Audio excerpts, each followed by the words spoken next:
So a lot of people have been debating this recently, which is the idea that the crying child was Cassidy the whole time. I just wanted to give my 2 cents on the theory. There's 2 parts to this theory. Is the crying child, is his name Cassidy? That's the first part. The second part is the crying child the 5th missing children incident victim? And I guess there's also a third part of, is the crying child the one you should not have killed from Ultimate Custom Night? Those are the different parts of this theory, so let's cover each of those. Is his name Cassidy? The logbook pretty clearly says no. So, I know a lot of people bring up the mirror page in the logbook, like the what do you see, and then you have the crossword on the other side saying, it's me, Cassidy. I see where people are coming from when they say that, but there's one really glaring issue with that theory, and that's ignoring that to get Cassidy in the word search in the first place, you have to find every place where faded text says my name. So faded text is the spirit side of Golden Freddy, whereas altered text is the crying child. And it's faded text who says my name on every single page that gives you a hint towards the name Cassidy, including the gravestone that links to the pizza sim ending. So the argument they're trying to make is that when faded says my name, they mean someone else's name. Which, if that was the case, that is really dumb wording. In fact, that strap doesn't make sense. Why would faded say my name when they mean someone else's name? Why is this the argument people are presenting? And the answer is that's not the argument they're presenting, they just forgot. I think that's really where this comes from. They forgot how the name Cassidy was found, and so they didn't notice that it said my name everywhere. That's the only thing I can really think of, because there is no way I can see someone reading my name and assuming that means someone else. I don't see how that interpretation can even exist unless you missed that in the first place.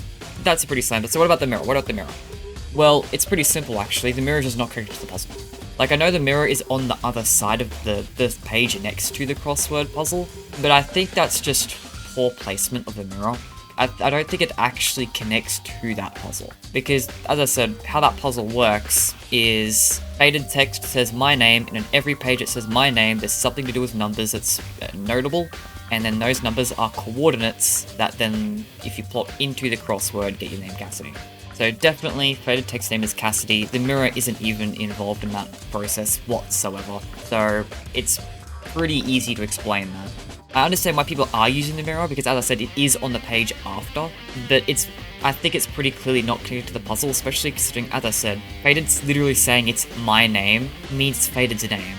As I said, how else do you interpret that? Like, if you think the mirror is connected to that puzzle, then you've got a contradiction, right? So it's either the mirror is being used for evidence, and it contradicts already established evidence that is more likely, or the mirror just was never supposed to be used in the first place because, well, that makes sense, it's not hinted to be used for that puzzle.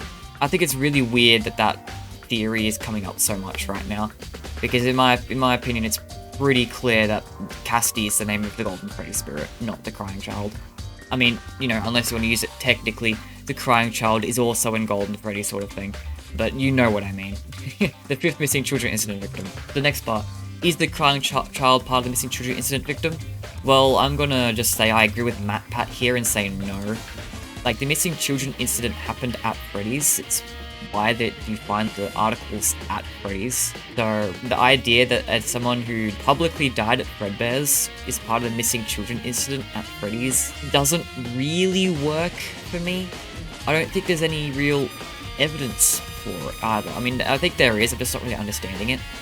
But to me, that's just such a big thing to just shrug off. So I just don't think the crying child can be the 5th missing children incident victim. I think they're clearly separate characters, with the 5th missing children incident victim being Cassidy. So then the next question is the crying child the one you should not have killed?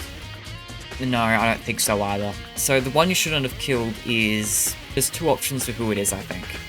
And I don't think the crying child is necessarily great either way.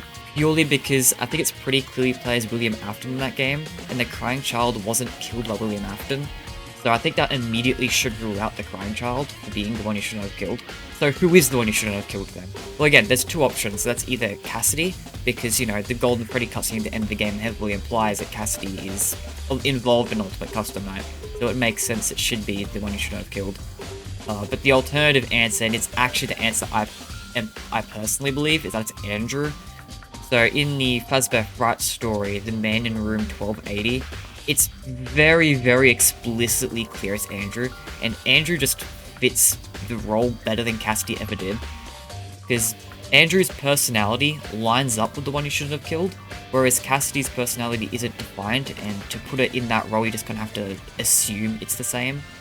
Andrew is the right gender, whereas Cassidy, so the one you should have killed is a male and has always been referred to with male pronouns, whereas Cassidy is a girl. And that's not only confirmed by the novels which show Cassidy, but also Golden Freddy himself laughs in a little girl's voice. So the spirit inside of Golden Freddy is definitely a girl, but the one you should have killed is definitely a boy. But then of course there's the bigger issue of, if it's Andrew, then what's with the Golden Freddy cutscene? Which is a very good point, right? If Andrew is the one you should have killed, then the Golden Freddy cutscene remains almost unexplained. Whereas if Cassidy is the one you shouldn't have killed, then her gender is inconsistent. So either way, there's kind of a little bit of a reach you have to make for either of those conclusions.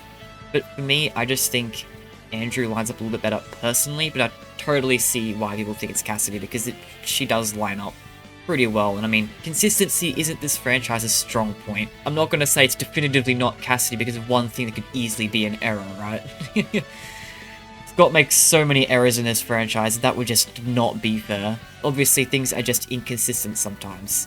So, and Cassidy's gender would not be the biggest inconsistency this franchise gives us. But despite that, as I said, I still do think it's Andrew. I don't really have a good reason, so obviously the question there would then be, well, what's with the Golden Freddy cutscene? And that's because I still do think Cassidy is involved in Ultimate Custom Night, I just don't think she's the one you shouldn't have killed.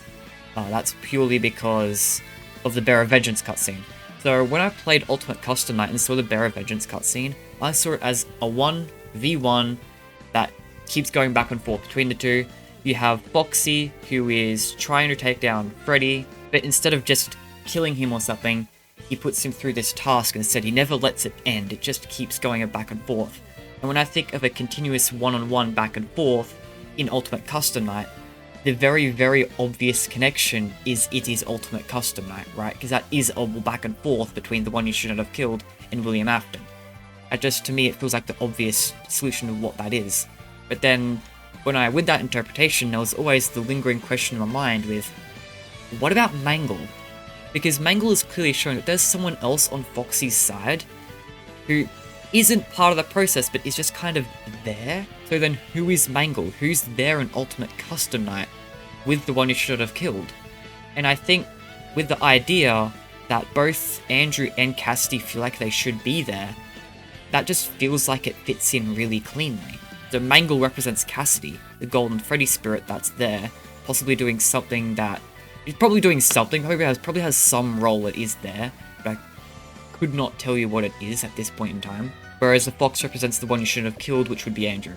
So that is my current theory, is that those three are there. Oh, and the reason why, in the Man Room 1280, the reason why Cassidy isn't there by the events of that story is because of the Old Man Consequences ending in Ultimate Custom Night, where you see a character represented by a bear, so the Golden Freddy spirit most likely, sinks in Old Man Consequences pond and Ultimate Custom Night ends.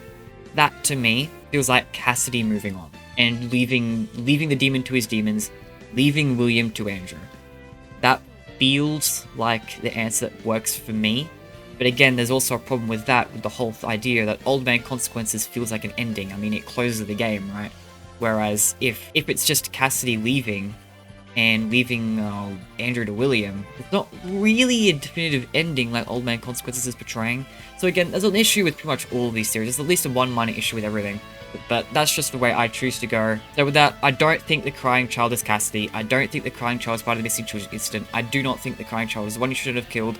I do think the one you shouldn't have killed is Andrew, but I think Cassidy is still involved because that's heavily implied. And I think that's where, yeah, okay, this is where I can just end it off. That's just all my complete thoughts on that debate.